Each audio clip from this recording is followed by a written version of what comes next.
আসসালামু আলাইকুম বন্ধুরা, কেমন আছেন? আশা করি প্রত্যেকে সবাই ভালো আছেন। ন্যায় বিচার নাটকটি আপনাদের সবার কাছে কেমন লেগেছে জানি না। আমার কাছে ভালো লেগেছে, কারণ একটা দেখা যায় একটা কৃষক কিন্তু অনেকটা ভালো, কিন্তু তার ছেলে একটা মাইক্রো চায় বায়না করে, তার জন্য নামাজ পড়ে আল্লাহর কাছে দোয়া করে। সেখানেই তার একটা বন্ধু এসে দেখে এবং সে দেখতে পায় টাকা চায়, কিন্তু সেই পরের দিন একটা কাজ করে সেই 19,999 টাকা নিয়ে যায় এবং পরের দিন যখন সে নামাজ পড়তে ধরছিল তখনই টাকাটা ওর মোনাজাতের সময় সেই টাকাটা দেয়।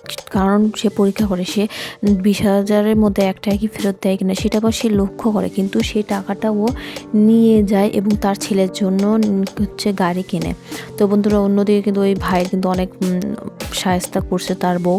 তো বন্ধুরা, দেখা যায় সে গাড়ি কিনে আনে, আর তখনই তার ভাই, ওই বন্ধু আর হচ্ছে ওর বউ আর মেয়ে চলে আসে আর বলে যে এই টাকাটা আমাকে ফেরত দেওয়া, না হচ্ছে বিচারও বসায়। সেদিন ওর কাপড় চোপড় ধুয়ে দিছিল, এই কারণে ওই ভাই ওর বন্ধুর যা যা আছে সব কিছু পরে চলে আসে। তো বন্ধুরা, দেখা যায় সব কিছু মীমাংসা হয় আর বলে যে আমি ওকে শিক্ষা দেওয়ার জন্য করেছি। তো বন্ধু, অবশ্যই চ্যানেলটি সাবস্ক্রাইব পাশে থাকবেন। আল্লাহ।